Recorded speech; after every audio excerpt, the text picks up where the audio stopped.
Hi, everybody. My name is Jason. I'm Jaden. I'm Eli. And we are the YHWH and the Torah channel. And we thank you guys very, very much for joining us. We are your family. You guys are our family. And we are deep into the book of Aḍam and Ḥawwah.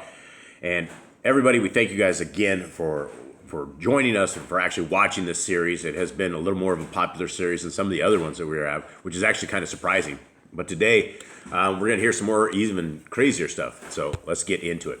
So we are on chapter 56.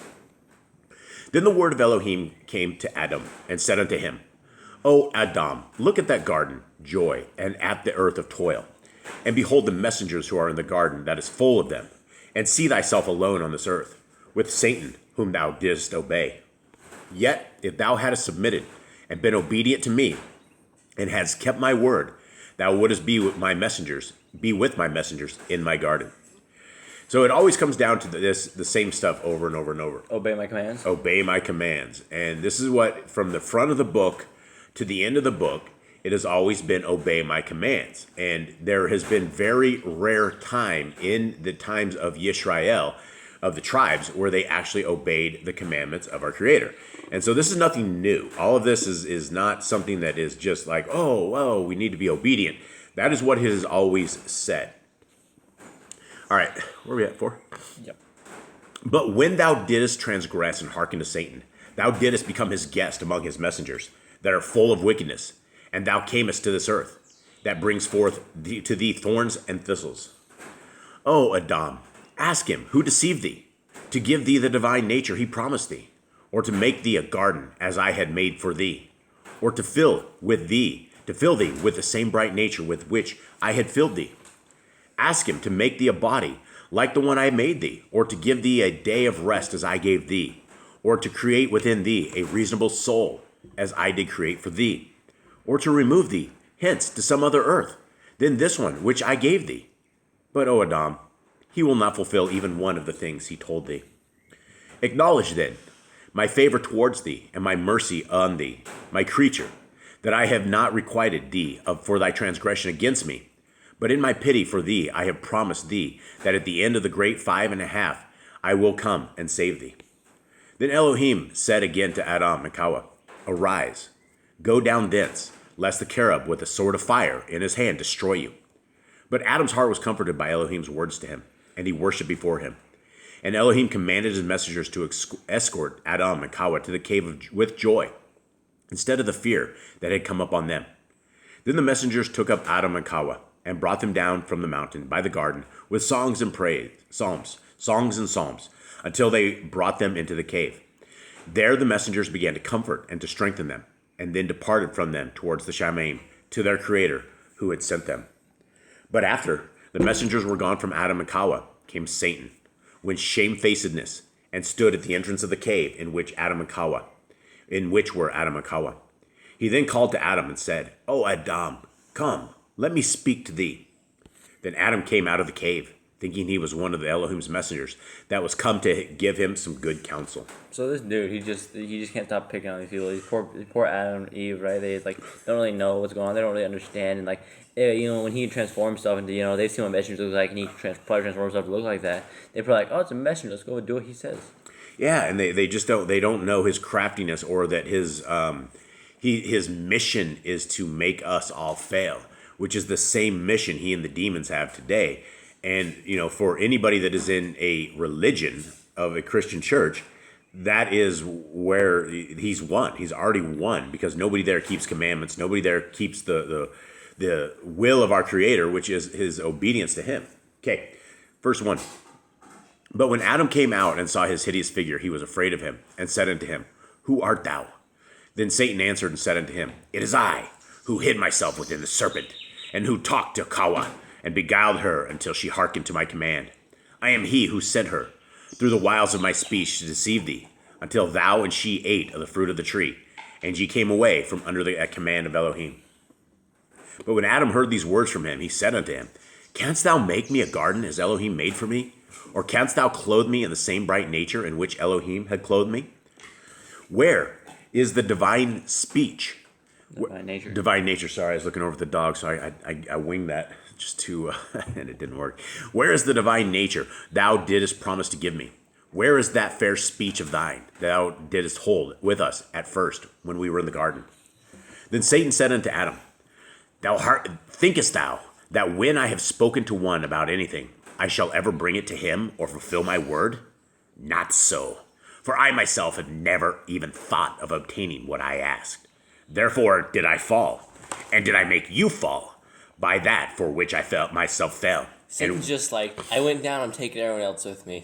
Yes. That's his only goal at this point. That is his only goal. And with you also, whoever accepts my counsel falls thereby.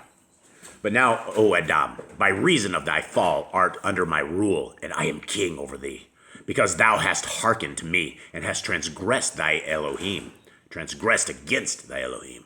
Neither will there be any deliverance from my hands until the day promised thee by thy Elohim. So he pretty much admits, he's pretty much like, I'm a liar. I don't, anything I promise you will never come to be. So the people who like worship the devil, they're not going to get what they want in the end, right? They're not going to have a great kingdom in the end. They might have temporary something. Like Aḍam, like they ate the fruit, they had temporary whatever, joy or whatever, and then it's gone. Bob Dylan, he said he sold his soul to the commander of darkness in this world and the world before, and he has to fulfill his duty, right? That is what all these Satanists and all these artists have done, is they've sold their souls. And Satan doesn't love them. He uses these people to get other people in there, and you have all these people singing with the Satanists, and it's just it's a endless sin war. All right, where are we at? 9? 8. Again he said, inasmuch as we do not know the day agreed upon with thee by thy Elohim, nor the hour in which thou shalt be delivered, for that reason will we multiply war and murder upon thee and thy seed after thee. This is our will and our good pleasure, that we may not leave one of the sons of men to inherit our orders in Shamaim. For as our abode, O Aḍam, it is in burning fire, and we will not cease our evil doing. No, not one day, nor 1 hour. And I, O Aḍam, shall sow fire upon thee when thou comest into the cave to dwell there. So this dude, he's just pure evil. All he wants to do is just hurt people, God's creature. The voices are better too, though, right? Yes. You can see how evil this dude is.